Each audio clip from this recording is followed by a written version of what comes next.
For anyone watching this, and if anyone can relate, I like to say, no one is better or than another.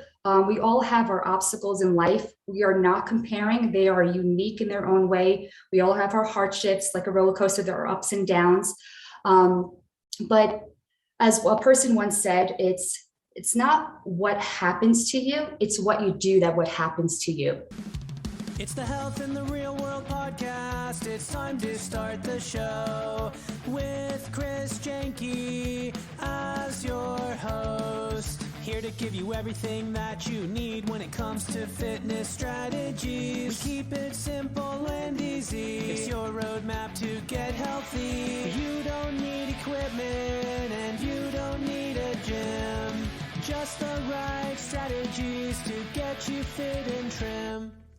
The Health in the Real World podcast is sponsored by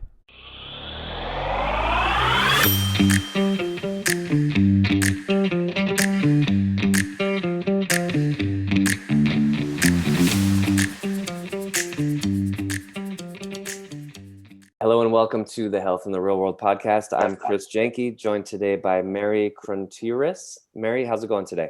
Good, very well, thank you. Yourself? Good. I'm doing well. Thank you so much for joining me today. You're a professional bodybuilder. You've started a few businesses in addition to that, kind of centered around wellness and health. Tell us a little bit more about who you are and what you're doing. Absolutely. Well, thank you for this opportunity to have on your podcast. For everyone who knows, my background's in sports medicine. I graduated from Stony Brook and it was athletic training. So for a lot of people, they're not familiar with athletic training. They think it's personal training. We are healthcare providers. We work with athletes. If you watch NFL, MLB, NBA, the person who runs out on the field or the court is not the doctor. We're the athletic trainers. So we do the evaluation, diagnosis, treatments, rehabilitation. I'm also a strength and conditioning specialist. And as you said, my background is a professional bodybuilder in the WBFF space. Right, exactly. So you're currently... or have you worked for a sports team in the past? Like, you're the person running out on the field, or? Yeah, absolutely. A wide range. Talk about the hustle, right? From originally from New York City. So I worked from a physical therapy clinic to per diem coverages for private schools, for middle, high school, collegiate. I worked at the Bronx for Monroe College. And then I worked actually for a semi-pro football team, the Brooklyn Mariners at one point. So awesome. Yes, nice. That's awesome. And then talk to us about your business now. So Hail Mary, which is a play on your name. Yeah. What is your business about? Yeah. So a little background. As everyone during 2020, I'm apologizing, deeply for everyone who was affected by COVID. Just like myself and others around the world, I lost my job as an athletic trainer. I was a freelancer working in New York City through different private schools.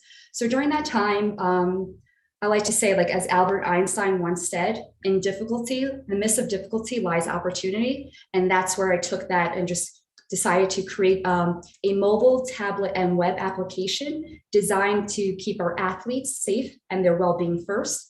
What makes it unique is that, unlike anything else out in the market, there's not an all-in-one app that engages the entire athletic ecosystem. So when I say athletic ecosystem, it's like a wide range, right? So depending on your organization, whether it's a school, whether it's like the IMG Academy, AAU, the Amateur Athletic Union, like a massive multi-organizations, sports academy, sports league, it engages from athletic directors, school nurses, coaches, personal trainers, strength and conditioning coaches, athletic trainers, parents, if the athletes are minor, because they're absolutely involved, they have to be, and affiliated healthcare providers, so physical therapists, surgeons, doctors. So during that time, pretty much tried to solve one. Pre-COVID, there was a lot of, I guess you can say, like, we have so much data and statistics of athletes getting hurt in the US. So 3 million a year are seen in the emergency room. Additional 5 million youth athletes are seen in a sports clinic. So that's like already 8 million. So we already know the statistics are high, but there is no effective solution to kind of decrease those statistics. So I decided to create a solution where, one, try to save injuries, save the lives of athletes, as well as how can we return safely, this is now, right, during 2020, post-COVID, a peace of mind. So that's what it is. Yeah, you cite some pretty incredible statistics here. Every 3 minutes, a child is seen in the emergency department for a sports-related concussion. That's not like a sports-related cut on the knee where you need stitches. That's brain injury we're talking. The sports with the highest concussion rates, football, soccer, and hockey.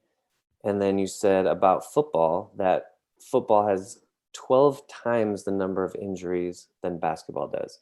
So agreed, there are a lot of injuries, and like you said, you're also targeting children. So on a practical level, how does your program sort of bring everyone together? You said the parents, the children, the athletes, the doctors. What does that look like?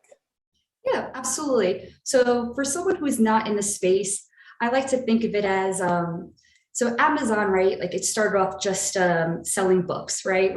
And now it's this massive business where, I don't know about you, it's my one stop for everything. If I need to buy my clothes, 100%. if I need to buy food, right? It's everything. So I like to think of my business as, without a non-conceited way, as an Amazon where it's a one-stop solution. And depending on the audience who I'm talking to, it has a different core value. So for the athletic director, for example, as the person who oversees a department, their main thing is they want to see results. They want to see more championships, more people enrolled in their program. So for example, in our application, the mobile, web, and tablet, we have a sports recruitment exposure platform. So we have athletes now being able to see and kind of connect with respective agents or college scouts and coaches. So that's like, for example, okay, for an athletic director, that's appetizer, that's tease, that's, it's great for them. For coaches, for athletes, it's a corrective and preventative platform. So for coaches, it's a way they can add their training programs and monitor their athletes. They can upload their game film footage, their practice drills, and especially during COVID, when we didn't know the uncertainty, when just in case there was another quarantine or other shutdown, this is a great opportunity where practices and games don't have to stop. They can still continue. And by uploading and just having that, all the database stored in one application, it just makes it clean for the program as well as just the community, engage them still. And especially for athletes, I can only imagine youth and when I say youth, I'm talking about from 18 to from 5 or so forth, even adolescents from above to the age of 25 athletes. The COVID and overall pandemic, it affected the human psyche very much, right? It's not just the physical, it's the mental, it's the emotional, it's the social, it's the financial, spiritual being of the athlete, of a person. So my main mission with the application, I want to heal.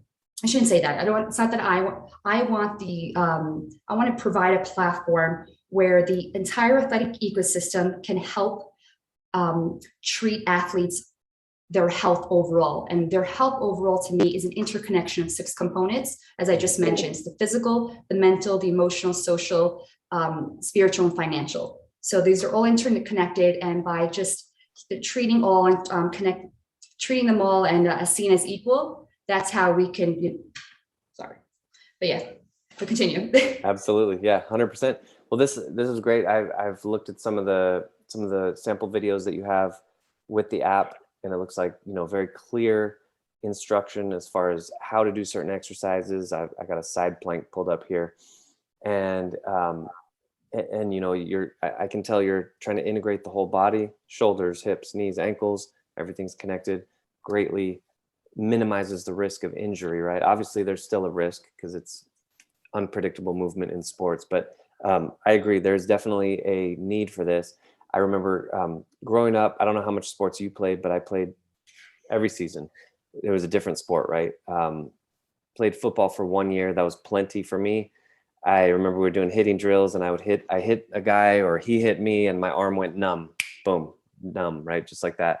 So, we come across these different injuries when they're contact sports and when one player is much bigger than a smaller player and things like that. So I think it's great what you're doing. Yeah. What, if you don't mind me asking, what was that high school or for college you played football? High school. I just played as a freshman, and then Okay. I was like, I'm done. I'm changing to basketball. That's it, right? I can't afford this.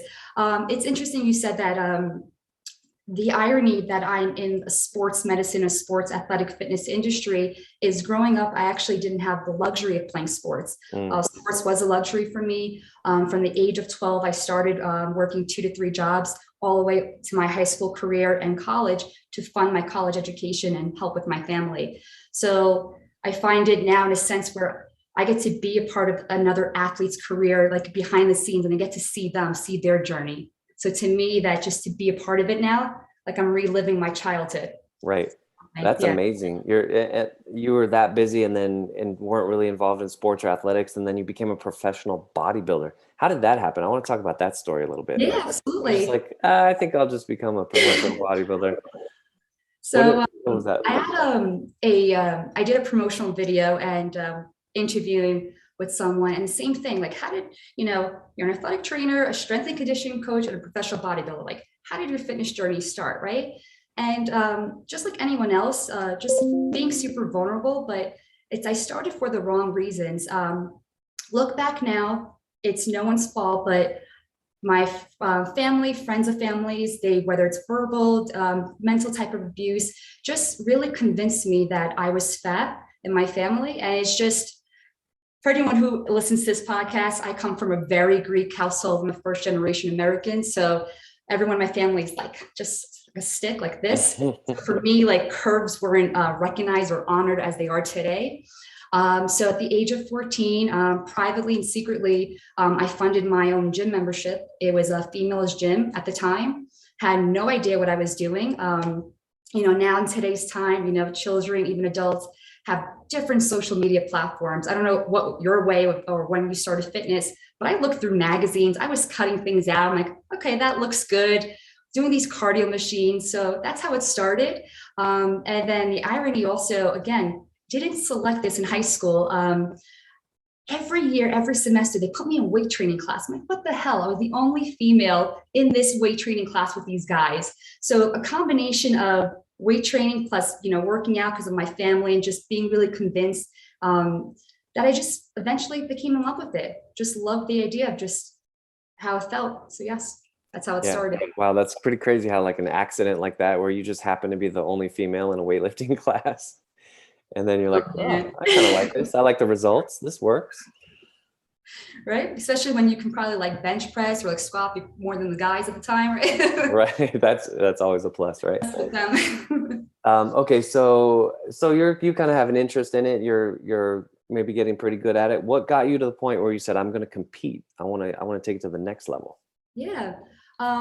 So there's this guy, and I'm going to shout out for Nick. There was this old dungeon style, a friend of ours, the father was a bodybuilder. He renovated his garage and turned it into a gym. So it was a few blocks away from my house. And at the time I would just work out. Again, I was the only female at this gym. So everyone's like, not intimidated, like just doing my thing. And one of my friends, Nick, just said, your exercises and your workouts are so methodical. Like, have you ever considered competing?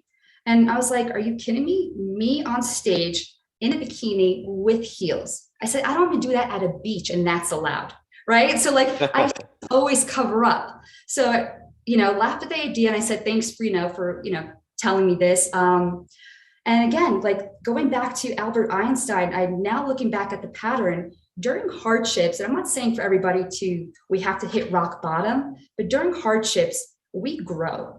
And at that point in my life, at the age of 22, it was pretty dark, a lot of things going on, personal, professional in my life, that just one day decided to get out of my comfort zone and apply for bodybuilding. One of my colleagues at the physical therapist, he was competing and he's like, I have this coach, why don't you meet him? And it was a coach from Staten Island, and just kind of spoke to him. And just from there, I decided to compete.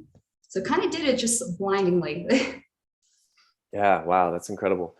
So you competed a little bit, and then what gave you the initial idea of the app and the new business venture? I'm always fascinated, like how people get started, like going from 0 to 1, right? That's like the most interesting thing to me. Like what got you to that point? Yeah. So especially when COVID hit, lost my job. For some people, I'm not sure. I like to say, I guess it's a skill you can train, but it's also something I guess you're born with. But I always had this drive, just that kind of survival mode.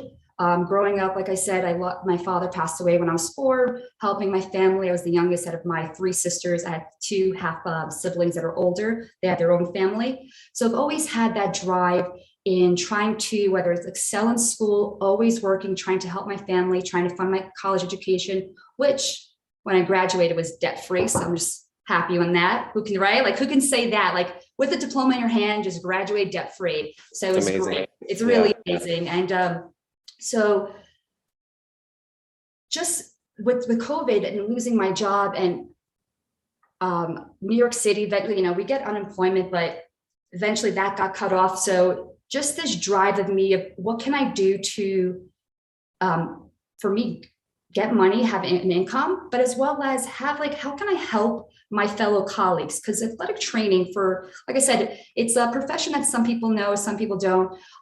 It's one of the most burnout professions, athletic training. A lot of people, they burn out after 5 years. And I was one of those people. As young as I was, 25 years old, a head athletic trainer for a college, managing 8 teams, their strength and conditioning coach, like making their meal plans and training plans. It was exhausting because you have to be super flexible. You have to, it's almost like a doctor in a house call. If a game's canceled and it's rescheduled a different day, you have to make sure you're there.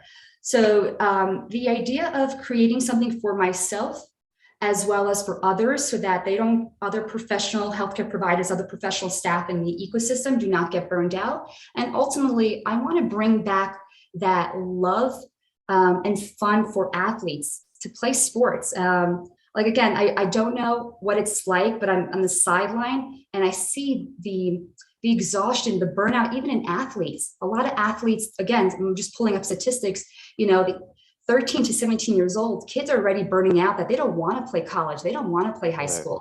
And there's a trend at the age of 6 and 12, they want to play, but parents are just kind of like hesitant because of the level of safety and the demand of, like, what the coaches do, what they provide. So yeah, so I just wanted to create something unique, of course, for myself, just to have an income, but ultimately for athletes and to help reduce costs for unnecessary healthcare costs. That's awesome. Mary, I like to end every show with the chance for you to be a motivational speaker. You're going to go back to that college graduation and you are the speaker. You're going to motivate these recent college graduates, how you think you can get, or how you think they can get the most out of life. What are your philosophies, the pillars of your philosophy? Absolutely. For anyone watching this, and if anyone can relate, we're all, I like to say, no one is better or than another. We all have our obstacles in life. We are not comparing. They are unique in their own way. We all have our hardships, like a roller coaster. There are ups and downs. But as a person once said, it's not what happens to you, it's what you do that what happens to you. So for someone, when something happens, I like to take a pause now. Back in the day, it's our greatest gift as humans, now that I'm honestly understanding, is we have the ability to change our perception from the past. So what we once thought in the past, that why did that happen to me? Why did I deserve that? To now looking back, that maybe there was something else in store for you that you had no idea, that something greater was going to happen for you. So I like to just say that just change your perception, gratitude, just be grateful for where you are. You are exactly where you need to be at this very moment. And then, as always, I like to say, you miss 100% of the shots you don't take. So I look at everything as with an opportunity and I say yes. So that's my little graduation speech. Awesome. Mary, how do people get in touch with you? How do they sign up for the program? Different websites, social media? Absolutely. So for B2B businesses such as schools, athletic performance centers, like I said, IMG Academy, AAU, the Olympics, to go to www.the Method, so my last name, KRONTIRIS method.com. And from there, you can find we're almost about to be launched the tech. It's in 4 months, so it's exciting. So we're just kind of doing pilot studies now, testing the application. On the same website, I decided to, as we discussed, extract my 3D avatar of myself on-demand video subscription. It's $8 a year is limited offer right now. It's $6 a month. So you can go on the website, and then my personal Instagram is at Mary Krontiris, my first and last name. So if there's anything else, fine. Perfect. Thank you so much. Again, this is Health in the Real World. I'm Chris Janke, joined today by Mary Krontiris. And Mary, thank you so much. I really appreciate it. Absolutely. Thank you for having me. Thank you. Thanks for listening to the Health in the Real World show. Make sure to like and subscribe and comment down below. Visit mycorebalance.com to learn more.